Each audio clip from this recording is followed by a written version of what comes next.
welcome everyone. Joining me and Dan for our post-match reaction, middle of the night, after stealing defeat from, or almost defeat from the jaws of victory.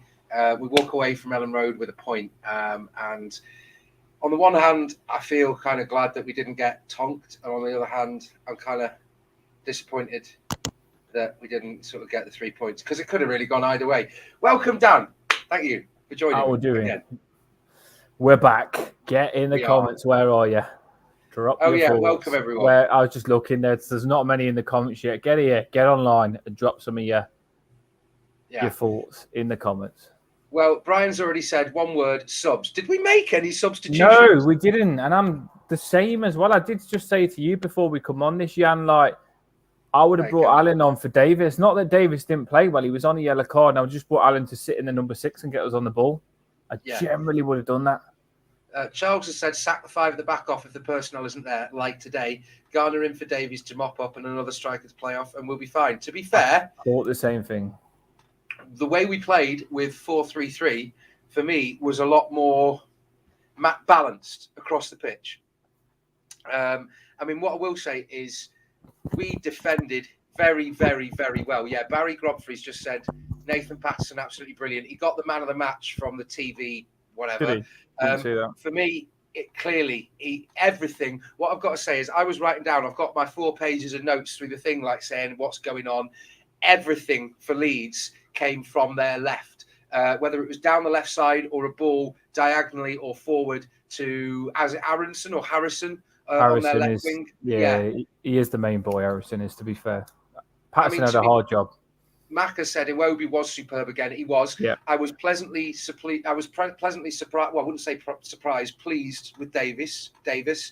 Onana was there. Was very quick. Unfortunately, some of his reactionary, getting his balls in and passing it away, it was kind of to the right areas, but didn't always meet a man. Nicholas seems to say Davis was a bit bad. Well, I don't think he was. I think he he slotted the ball forward. He got the silly yellow at the start, which was a bit daft. But as a few people like Mabsy was there, and we were boiling their piss. They were getting frustrated with us, and you could even see towards the end, McNeil could have got a couple of sort of stupid fouls that weren't going our way when he was just dragged down or pushed off the ball. Kevin's agreed with Charles, with strikers on top and Garner in the midfield would be fine. Now, I've got to say, what kind of nonsense means that Mopé is not registered in time? Where, if it had been there, it wasn't in time for Saturday, but yet they play on what is considered, for the footballing season. If it's surely with all the matches in place, it's a business day. Does that not mean it's in time with, It's just stupid. If they're signed, they should be able to play full stop as long as they're fit. They're signed, that's it. What I've got to say, Christopher Powers, is thoughts on Frank's substitution strategy. What I will say is we were going to always defend. There's no point being attacked, against a team like Leeds that were playing really quickly. I thought that if we were going to try and do that when they're on top, we got found out a little bit. We didn't have the calibre to play against them, so we're going to have to defend very well and sit back. Every time we went forward, which was a measured sort of counter-attack or we're exploiting a gap, we did it well. We looked like there was going to be something to build on there. So, unfortunately, that's it. Okay, Mr. Toffee said regarding that Mopé signing, because of the bank holiday, I'll get back to what Charles has said, because of the bank holiday. Well, to me, it's kind of nonsense, because if they're registered in time for Saturday and so many teams playing on Saturday, it should count that Saturday makes it okay for the next thing. Otherwise, you're telling me there's no difference between a Saturday and a Tuesday. Exactly. Only the Premier League would take a bank holiday, but if it was Liverpool, it would have gone through. Good point. But anyway, to get back, Robbie's raised a good point. Why do we commit so few players forward, though? Charles has said we play with an element of fear and often a lack of ambition. The lack of players and options doesn't help. Now, there was a point earlier on where we played the ball forward, Davies plays the ball forward. McNeil should have sort of plussed it forward, but he doesn't want to be. It doesn't necessarily. He sort of hesitates, and rather than play the ball forward, he's kind of holding back, and then it ends up going back to our defence, and it just seems absolutely daft. It's like we don't want to be caught on the counter or anything. Hi guys, Everton. Hi guys, Everton is here. Well-earned point. But I just feel like sometimes with your fullbacks, it's a battle. Your left back versus their left back. Whoever wins is going to end up attacking, and they did pen us back a little bit. I would like to have seen us a bit more up top and took the risk, like someone's just pointed out, and seen us not sit back. There was loads of positives, but I'm just getting frustrated that we're doing the hard work. We're getting the first goal. Gordon's doing the incredible thing of actually he's playing better, taking his chances and finishing them, getting his goal. When we ain't got a striker, we can't score. Gordon gets his goal and we can't defend it out. We should just be getting the 1-0 win there because that's hard to get ahead. When you go away to get the first goal, you've done the hard part there. You just need to see it out. Okay, but I'll get back to what Stu said, right? When you say we did see it out, or we should have seen it out, we were under the cosh for a lot of that game where Leeds, we defended very well. That for most of the game, we restricted them to distance efforts. The goal came from a shot outside the box, and it was only when they really put on the pressure. Do you feel like that's because we sat back, Jan? Do you feel like that's because we sat back on the 1-0? Well, we didn't always. I don't think we sat back on the 1-0 because we were still looking. Here's the point: we played the tactics that we played to defend and to defend well against Leeds, so that we wouldn't concede.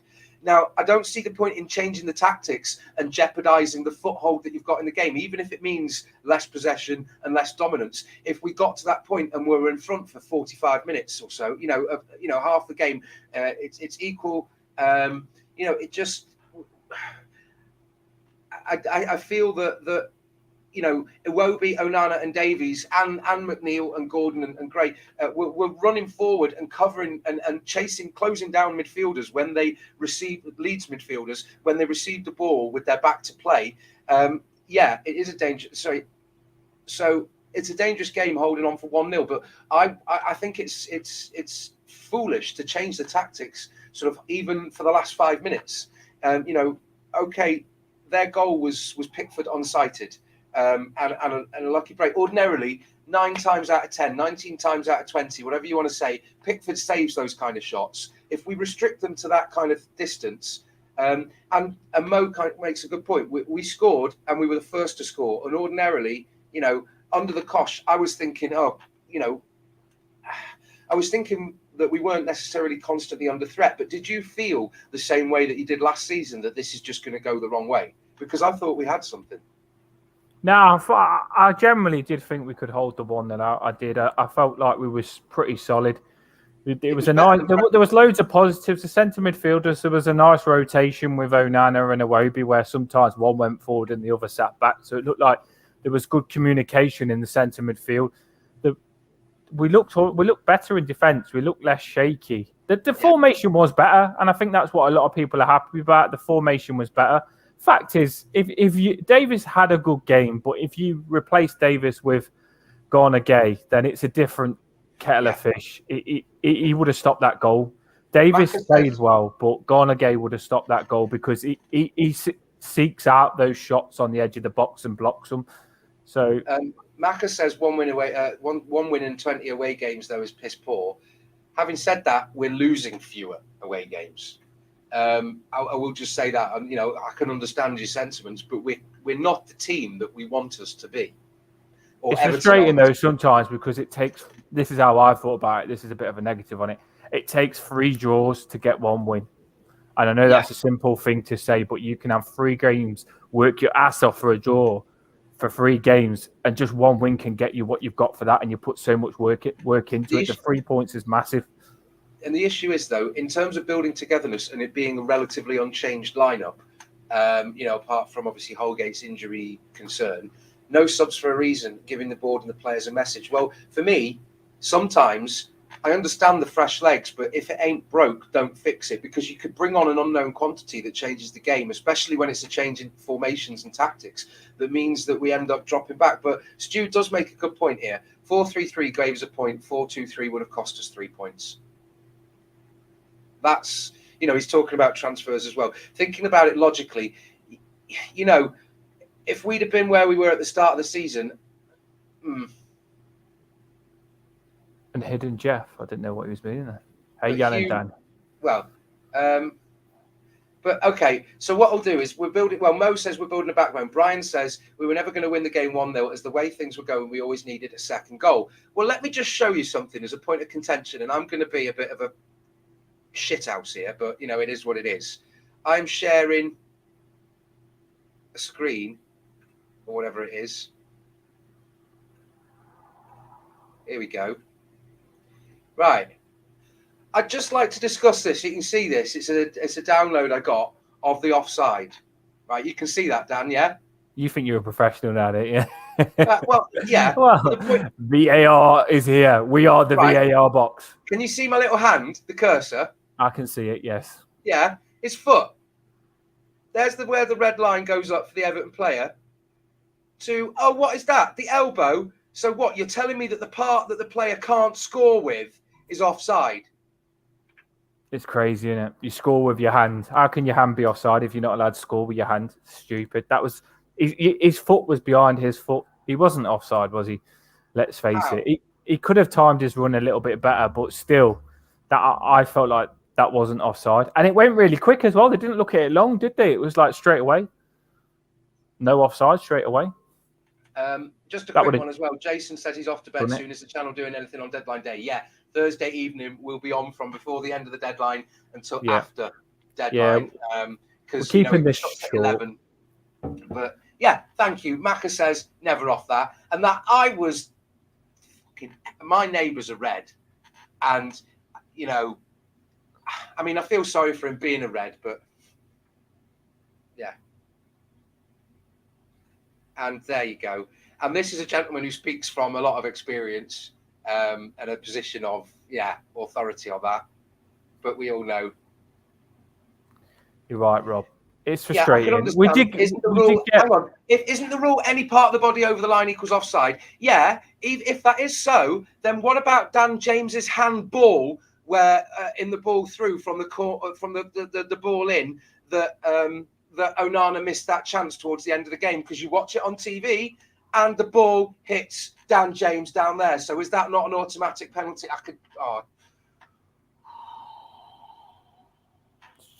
Damari Gray should have he should have stayed on side though. What a muppet. He's got the speed. He would have been in if he stayed on side.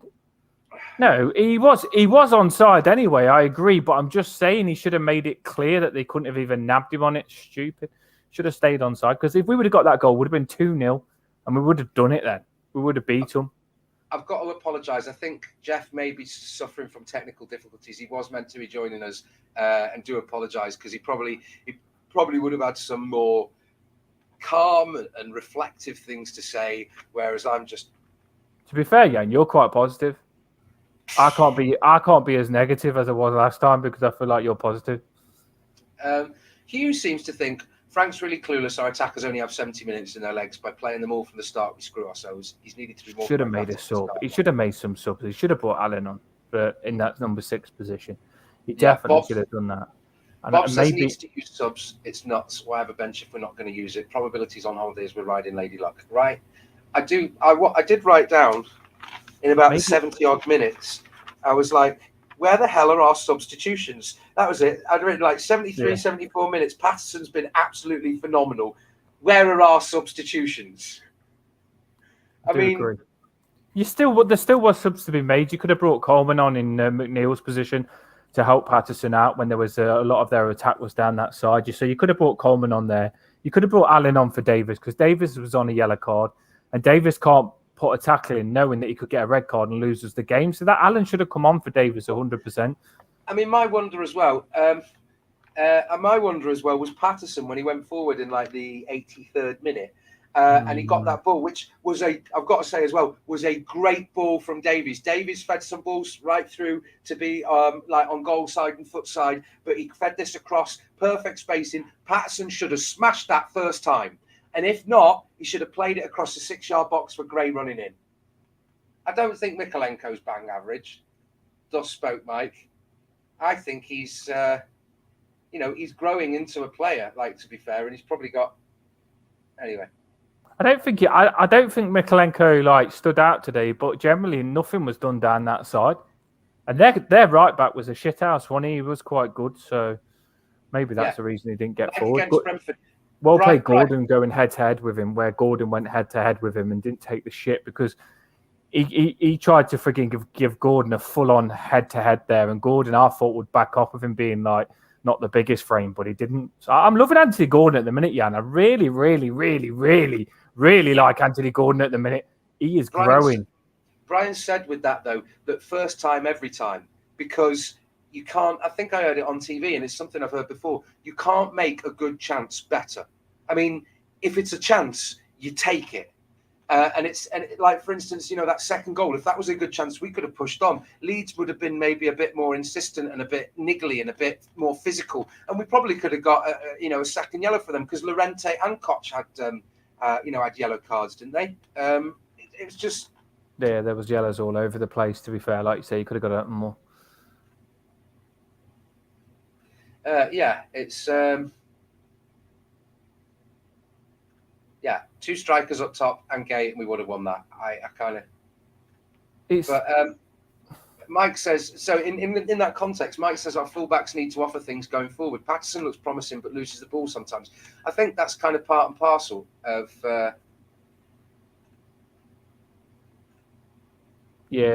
someone just said Chelsea would go for a cheeky bid for Gordon. He's definitely frigging knocking his value up. But I don't want to sell Gordon, even if they come in for him now.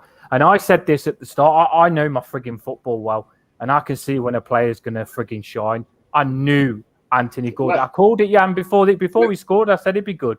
We're making it big. We've got adverts coming on. Woo! Yeah, thank you, Amanda. It wasn't offside. I don't know if you saw that graphic before I put it up, and it was from his elbow downwards. Frustrating.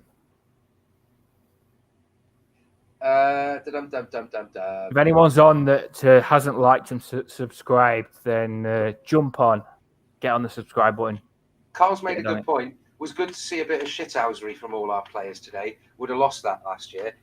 I did like the Pat. Did you see where Patterson made a tackle and got the goal kick, and he went and gave Connor Cody a high five, and that got me off my seat a little bit because Patterson he looks harmless, doesn't he? But the fact he was up for it, I was happy. We could have won that. I do think you've got a point there in terms of once we've solidified. Davies was up for it, but once he's on a yellow, and once he's maybe a bit tired, we could have brought on fresh legs. But then the worry is Alan going to be a liability against a team like Leeds? Because Leeds were, they're always that sort of.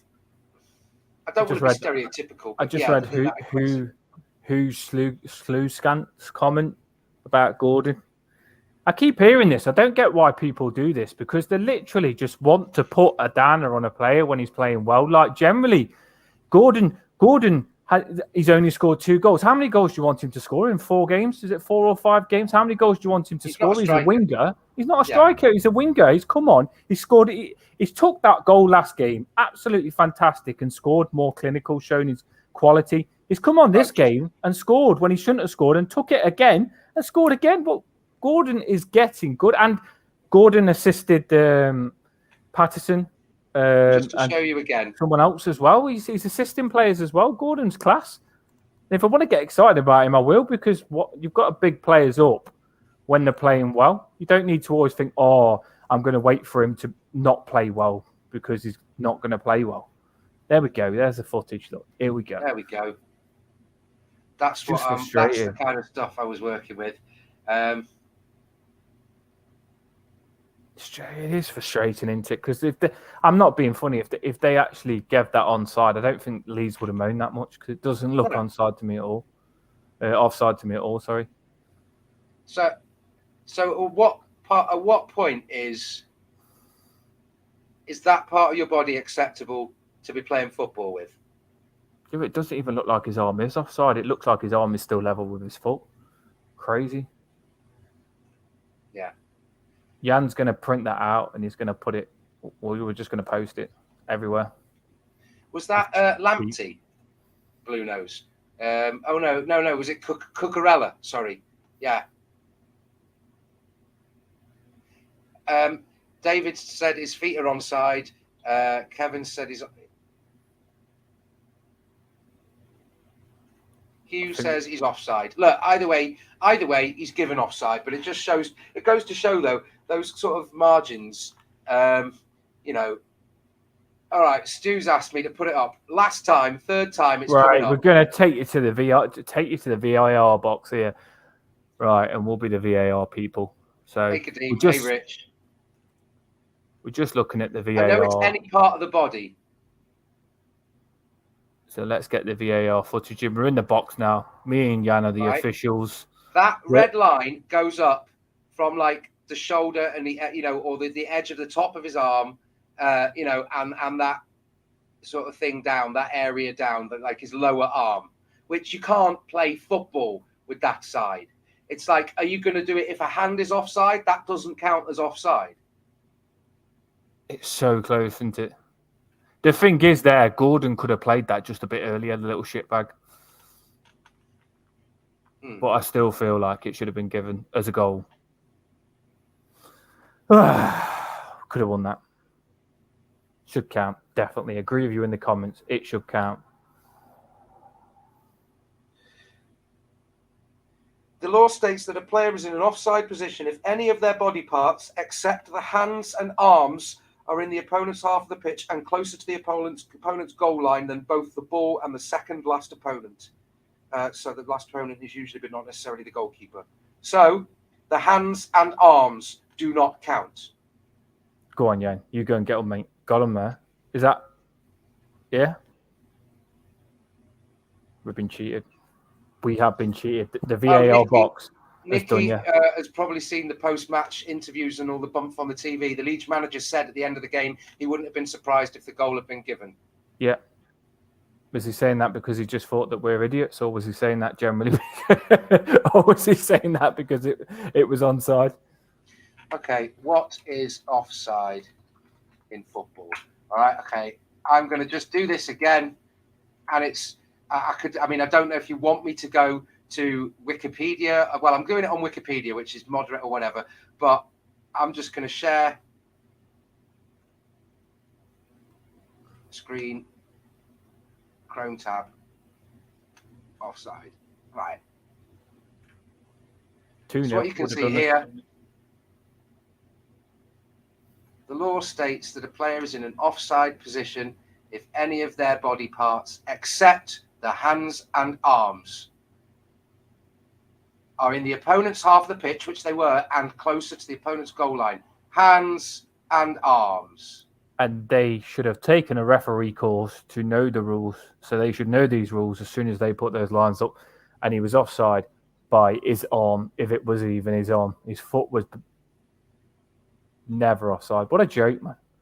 It's irritating to see stuff like that after, and to generally, you just need little things like that to go your way.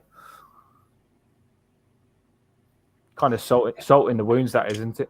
It is. But also, I can't get the footage here, but I would then say that I saw it in slow motion replay when the ball comes in and it goes past Davies and then goes to Onana, who sort of goes for it and then kicks it again. But on the way through, it hits Dan James's arm. Which, is that not an automatic penalty? Just doesn't go for us, does it? Especially when we're away as well. Yeah. I suppose we've just got to bloody soak it up, haven't we? And the fact is, if we play like that at home, we probably will beat them at home. So we've gone and got a draw away, and we should beat them at home. And Leeds, they have won, haven't they, already a couple of games, so maybe one or two. So it wasn't that bad. Trying to be positive. Being honest, Pickford, was very should have saved that to get a ball on the left-hand side of the 6-yard box. Came out, And Mikolenko was solid, didn't let anything pass. But Patterson was run ragged and did very well because, as I say, everything came from the left side. I feel that maybe our centre backs were a little bit slow, obviously because of their age. We don't have the speed, but then they're not necessarily, strictly speaking, always the fastest of players. Onana did well. It's just that he played more than number 6 though, didn't he? Because I feel like he was given that 6 role today, which I wasn't that happy about. I would have rather seen him high up, but he did play the 6 well. Yeah, Moji points out that Gomez and Alan are not mobile. Yeah, Andre Gomez is very lopey. He's like a sort of a footballing antelope. Not the something. He just sort of and Alan, I mean, maybe I've just got it in my head as a red flag, but Alan seems to be sort of about 12 studs just running around the pitch waiting to make contact with someone's legs. But, we can't seem to get possession when we're 1-0 up, can we? We can't seem to just get possession and let them come at us and pass it round them and get that second goal. That's what I feel like we need to do at 1-0. We know how we've learned how to get the lead, but we don't know how to frigging go on and score 2-3 after we get the lead. That's what it feels like for me just lately. Yeah. Hakan says Davies and McNeil don't contribute other than defensively. They stopped us attacking time after time. I understand what you're saying. Iwobi did a couple of bad mistakes in the second half, but as usually worked like crazy. I don't think that they massively made mistakes in my mind, but I can see what you're saying about McNeil. There were plenty of times when he should have fed the ball forward or fed it to Patterson when he'd gone on the overlap, and he decided to turn round again rather than that speculative ball forward, or even one that in a couple of instances would have been into space. And then we end up sending the ball back and sending it across the defensive line, which when we're playing the tactics we're playing against Leeds, which has to be, we've got possession, we're on the counter, go, exploit the space, use your pace. And we didn't. I just feel that these Ghana Gay coming in and Mupe, for me, is what I'm holding on to give me positiveness after that game, because they are literally exactly what we needed that game. Ludo's from Dublin says it was reported he was offside with his shoulder on Sky earlier. Amanda says the Premier League didn't register Mope on time for us. Yeah, we've talked about that, Amanda. Yeah, it's but sticking to the football. But do you think they want us to go down? I think everybody wants us to go down, because it's the kind of thing of everybody wanting Leicester to win the league. When they did a couple of years ago, because it's look at the established big team fail, ha.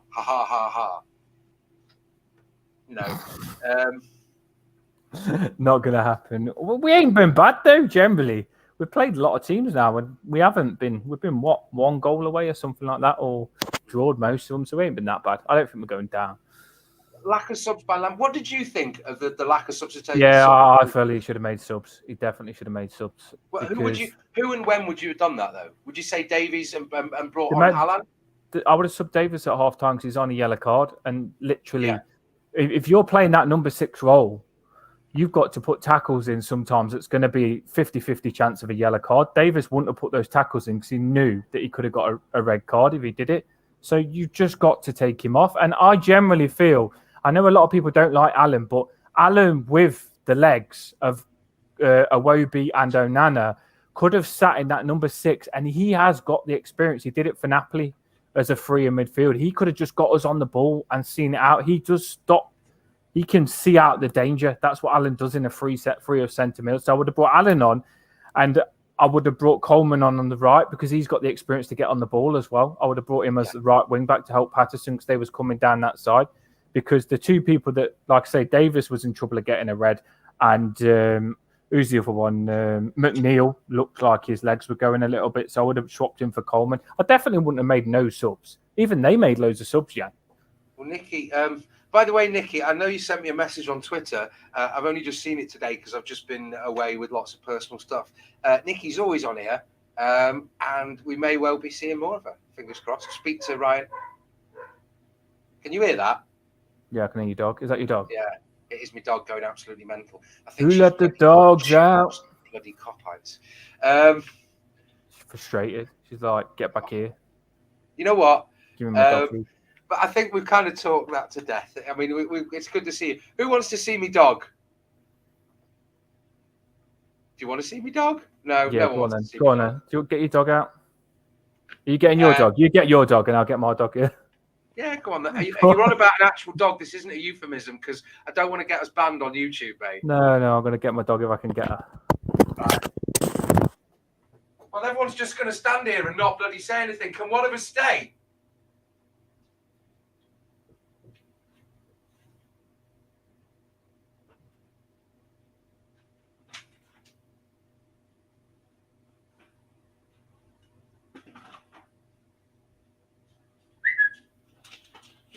Hello?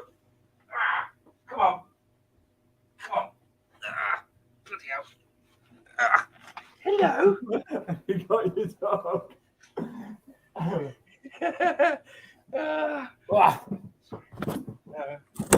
Mira. You boo boo.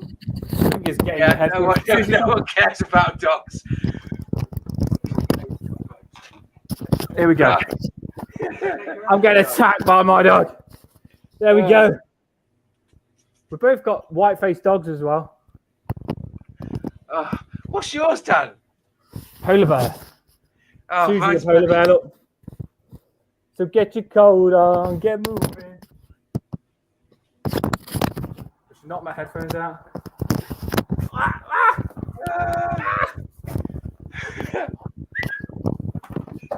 Come on. Come here. The dog channel. Everton FC, the dog channel. Come on. Suze, come on. There we go. Yeah. So she's mad. Giant German Shepherd. Anyway. Show me out. Show me. I'm getting attacked, so I can't see. She's not interested. She just likes sitting on the sofa. Look at that face.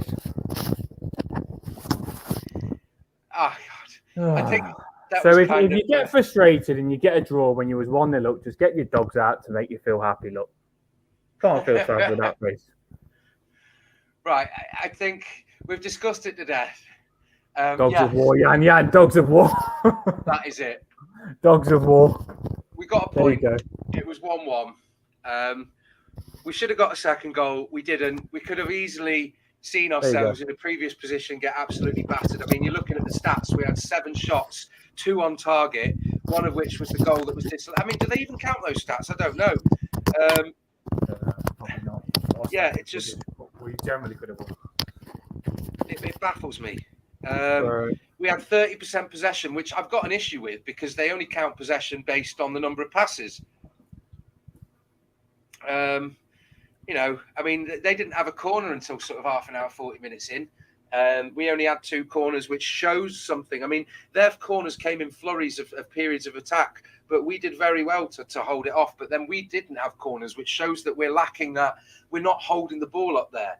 Because if the ball's clearly doing that and then going straight in, you're not being challenged by a defender up there because it's on the break. It's telling of the kind of football that we're playing. Get beat up by a dog. I agree with you though. Yeah. We had enough chance. Our chances was good enough to have won that. We played well again though, and these players are going to come in and help us. So I'm positive, Jan. Do you know what? It's nice to see a corner come into our box and us be able to defend it and us actually clear it. Not be scared.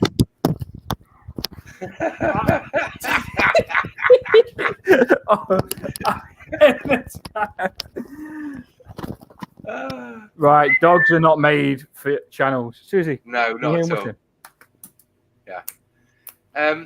Hugh says, problem is our attack got tired. Midfield stopped pressing. We needed to freshen it up. It's happening a lot. Frank's tactical weakness. I feel that this has been something that you, Hugh, and a couple of other people have mentioned. And to be entirely honest, I think that it's something that both is and would be and will be worth discussing when the window closes, when we've got the players, fingers crossed, the Frank Lampard and Kevin Thelwell want, and we get the DCL back so that we have fewer injuries and the tactics aren't hampered by the players that we want to be playing that aren't playing. So we don't know whether. I honestly think Alan's going to get moved on, and that's why he's not played. Alan, risk of getting injured. We don't know the ins and the outs, do we? Like you say, when the window comes back, We know our hand then. We know our hand. We know what players we've got. Yeah. And then when we've got our hand and our players and it's all windows closed, let's judge them then, because this window's been frustrating because it has affected our performances. But once it's done, I feel like the striker's going to help into Jan. The striker is going to help. But the issue is, though, Bob said, seriously, though, Frank does worry me. He doesn't seem to have built-in change, Frank detector. So, whereas Gene says we're 2 or 3 players away from a really decent team, Frank will get it right. And Nicky says 2 draws away from home are good results. That's exactly Peter's made the point there. This squad is so full of shite players. Frank Lampard can't even make subs when he knows you can't polish a turd. Now, people have been talking that apparently Kudus and Garner are supposed to have flown in tonight. Garner's been coming in on a private plane. We need to get that guy who tracks Elon Musk's jet. Now, for me, if you don't have the players in reserve, you're going to potentially bring on something that's just going to weaken the team. Now, okay, you can have a burst of energy, but if you don't have the experience and tactical awareness, if you're prepared and you train a team of players to play those 90 minutes, you've got to bear in mind as well that we played against Brentford away, then we've got Leeds and we've got the derby. So it may well be that he's going to bring Alan in and doesn't want to risk, either Alan's being sold or he doesn't want to do that. And wants to see and make and utilize. I mean, Jesus Christ, we need to utilize those full subs. And having to use Keane as a concussion sub or something in the other game, you use one of those transfer windows slots in the game, and oh god, we could be here all night, Dan. I mean, I feel that you kind of. I do, like you say, you go into transfers. This could continue forever. That's just going to have to be something that we see what happens. But like an example. In that game, if we had Garner Gay, we could have brought Garner Gay on for Davis, and if we had Kudus, we could have brought Kudus on for Onana when he's getting tired as well. And then all of a sudden, if you've got Mupé up top, he'd be up top instead of McNeil. And then you've got Calvert-Lewin coming back as well. Calvert-Lewin, he's going to be in these games where we've been 1-0 up, Calvert-Lewin will be a cracking outlet where you can loft the ball to him and get up the pitch, and he'll just hold it up there. And you see centre forwards do it. They just, when you're in trouble, you knock it up to them. They get you up the pitch and they just get you things you wouldn't normally get. And I feel like when Calvert-Lewin's back, he's going to be a massive help into. And he is on the pitch, he's training and stuff like that. And then Mupé can play with him. It's going to get better. I'm not seeing it where, it's not. I'm getting attacked. It's not like falling apart. It's not falling apart. This dog's crazy, but yeah, it's not falling apart. I can see.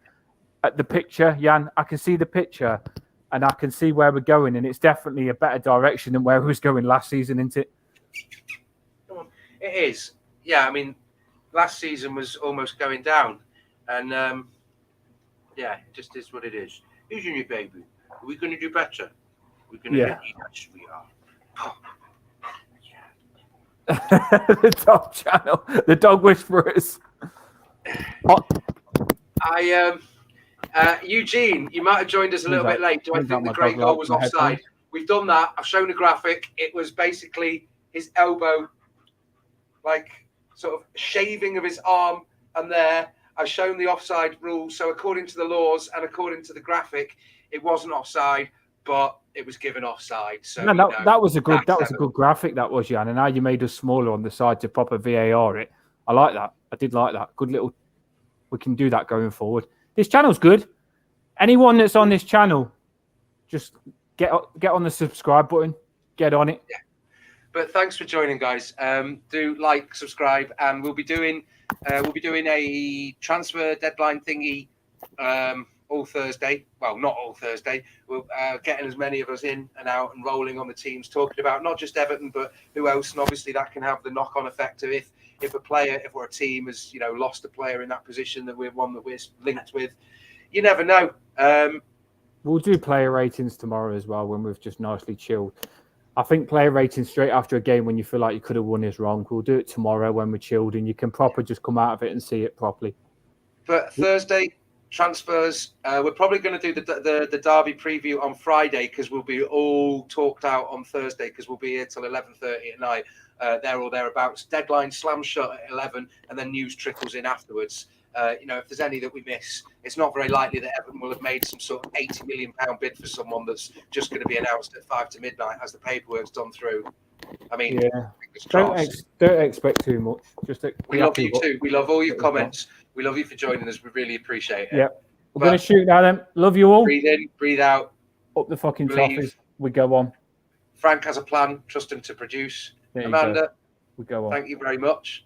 We're a boss. Peter, thanks for the entertainment. Thank you for joining us. Cheers, Michael. Keep coming back on. We love you all. Ronaldo on the way to cap him off. Another player that's joining us just for a payday relax. Take care, Brian. Take care, everyone. Love you all. And just a little reminder. See you soon. See you later. See you later.